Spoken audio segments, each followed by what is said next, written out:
नमः शिवाय भक्तों, नमस्कार। आप सभी का स्वागत है आपके अपने YouTube चैनल भक्ति सागर पर। उम्मीद करती हूँ आप सभी स्वस्थ होंगे, मस्त होंगे। भगवान का आशीर्वाद आप सभी पर बना रहे, यही मेरी कामना है। तो भक्तों, आज की इस वीडियो में हम बात करेंगे एक विशेष और पवित्र दिन के बारे में, जो है अक्षय नवमी, जिसे कुछ स्थानों पर आंवला नवमी भी कहा जाता है।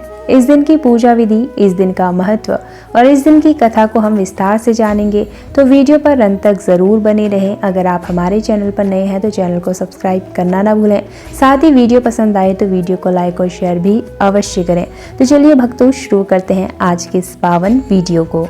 अक्षय नवमी कार्तिक माह की शुक्ल नवमी तिथि को मनाई जाती है। इस वर्ष यह दिन 31 अक्टूबर शुक्रवार को पड़ रहा है। नवमी तिथि का प्रारंभ होगा 30 अक्टूबर की सुबह 10:06 से और समापन होगा 31 अक्टूबर की सुबह 10:03 पे।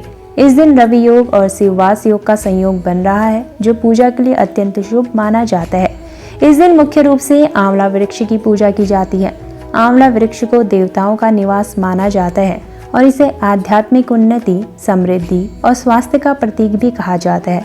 साथ ही इस दिन भगवान विष्णु और माता लक्ष्मी की पूजा भी विशेष रूप से की जाती है, ताकि जीवन में समृद्धि, स्वास्थ्य और पवित्रता बनी रहे। चलिए भक्तों, अब बात करते हैं इस दिन की पूजा विधि के बारे में। आपको किस प्रकार से इस दिन की पूजा करनी है। सबसे पहले इस दिन सुबह जल्दी उठें और स्नान करें। स्नान के बाद साफ कपड़े पहनें। अगर संभव हो तो घर में पूजा स्थल को साफ और सजाएं। वहां दीपक और अगरबत्ती रखें। अगर आपके पास आंवला वृक्ष है तो उसके पास जाएं। पंचामृत तैयार करें। पंचामृत तैयार करने के लिए आपको चाहिए होगा दूध, शहद, घी, चीनी और जल। फिर आंवला वृक्ष की जड़ और शाखाओं पर अर्पित करें। साथ में फूल और चावल भी डालें। दीपक जलाएं और भगवान को याद करें। यदि आंवला वृक्ष आपके घर में नहीं है तो घर में किसी फूलदान या पूजा स्थान पर आप यह सब कर सकती हैं। अब भगवान विष्णु साथ में माता लक्ष्मी की मूर्ति लेकर उनके सामने रखें। इन्हें पंचामृत से स्नान कराएं। फिर जल, फूल और दीपक अर्पित करें। धूप और अगरबत्ती जलाएं। यह सब करते समय आप भगवान से मन ही मन प्रार्थना करें। इसके बाद अपना ध्यान धीरे धीरे केंद्रित करें। माता लक्ष्मी और भगवान विष्णु का सच्चे दिल से स्मरण करें। साथ ही आप 2 मंत्रों का उच्चारण जरूर करें, जिससे माता लक्ष्मी और भगवान विष्णु अवश्य प्रसन्न होंगे। सबसे पहला मंत्र ओम श्रीं लक्ष्मीभ्यों नमः। यह मंत्र माता लक्ष्मी को प्रसन्न करने के लिए। और दूसरा मंत्र है ओम नमो भगवते वासुदेवाय नमः। इससे भगवान विष्णु प्रसन्न होते हैं, तो आप इस मंत्र का उच्चारण जरूर करें। आप इसे 3 से 5 मिनट तक कर सकते हैं। मन ही मन ध्यान लगाएं और मंत्र उच्चारण करते रहें। यह आपके घर में और जीवन में सुख, शांति और समृद्धि लाता है, तो आप इसे जरूर अपनाएं। इस दिन उपवास रखना बहुत पुण्यकारी होता है। यदि निर्जला उपवास कठिन लगे तो आप हल्का फलाहार कर सकते हैं। व्रत के दौरान सतर्क, शांत और भक्ति भाव में रहें। क्रोध, झूठ और नकारात्मक विचारों से दूर रहें। जितना हो सके आप अवॉइड कर सकते हैं। इस चीज़ को ज़रूर अवॉइड करें, क्योंकि इससे आपको पुण्य नहीं मिलेगा। अगर आप क्रोध करते हैं तो फिर उस व्रत का, उस उपवास का कोई फल हमें नहीं प्राप्त होता, तो इस बात को जरूर ध्यान रखें। अक्षय नवमी पर दान का बहुत महत्व भी है।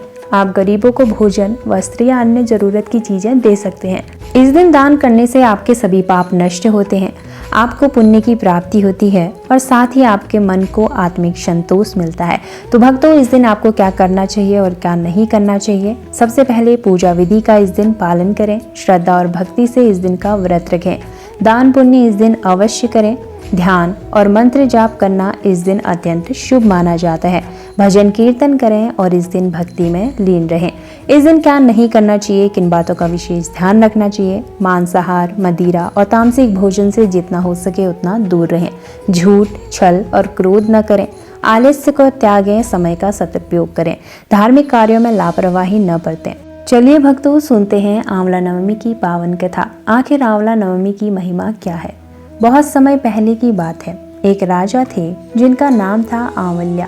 उनका एक विशेष प्रण था। वह रोज 1.25 मन आंवले दान करके ही भोजन करते थे। इस कारण उनका नाम आंवल्या राजा पड़ा। राजा का यह दान पुण्य पूरे राज्य में प्रसिद्ध था। लोग दूर दूर से उनके पास आते और आंवला प्राप्त करते थे।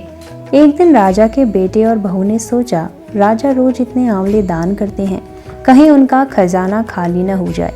उन्होंने राजा से कहा, पिताजी, आप इतना दान क्यों करते हैं। इससे राज्य का खजाना खाली हो जाएगा। राजा को यह सुनकर बहुत दुख हुआ। उन्होंने सोचा, अगर मेरे बेटे और बहू को मुझ पर विश्वास नहीं है तो मुझे उनका साथ छोड़ देना चाहिए। और उन्होंने महल छोड़ दिया। राजा और रानी जंगल में जाकर रहने लगे। उन्होंने प्रण किया कि जब तक वे आंवले दान नहीं करेंगे तब तक कुछ नहीं खाएंगे। 7 दिन तक भूखे प्यासे रहने के बाद भगवान ने उनकी परीक्षा ली। भगवान ने सोचा, यदि मैंने इनका साथ नहीं दिया तो इनका विश्वास टूट जाएगा। और भगवान ने जंगल में ही महल, बाग, बगीचे और आंवले के पेड़ लगा दिए। सुबह जब राजा और रानी उठे तो देखा कि जंगल में उनका राज्य बस गया है। उन्होंने आंवले दान किए और भोजन किया। उधर राजा के बेटे और बहू ने सोचा, हमने पिताजी को क्यों कहा था कि वे दान न करें। उनका व्यापार ठप हो गया और वे दर दर की ठोकरें खाने लगे। एक दिन वे जंगल में पहुंचे और राजा और रानी से मिले। उन्होंने अपनी गलती मानी और पिताजी से माफ़ी मांगी। राजा ने उन्हें समझाया, दान करने से धन कम नहीं होता बल्कि बढ़ता है। और फिर से सब खुशी खुशी रहने लगे। इस कथा से हमें यह सीखने को मिलता है कि सत्य और दान का मार्ग हमेशा सुख और समृद्धि की ओर ले जाता है।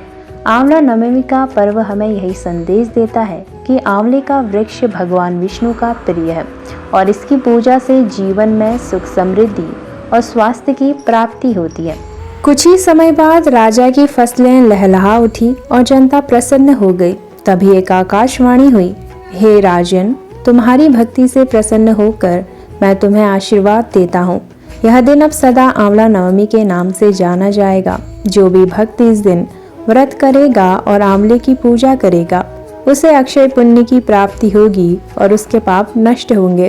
राजा ने भगवान विष्णु के चरणों में सिर झुकाया और कहा, प्रभु आपकी कृपा सदा हम सब पर बनी रहे। ओम नमो नारायणाय नमः। इसका अर्थ है, हे परमात्मा, आप ही जीवन के रक्षक हैं। कृपा करके हमें सद्बुद्धि और सुख प्रदान करें। तो भक्तों, इस प्रकार आंवल्या राजा ने अपने सत्य और भक्ति के बल पर भगवान विष्णु की कृपा प्राप्त की। इसलिए इस दिन को आंवला नवमी कहा जाता है। जो भी भक्त इस दिन आंवले की पूजा करता है वह सभी दुखों से मुक्त होकर जीवन में सुख समृद्धि पाता है। जय श्री हरि, जय लक्ष्मी नारायण।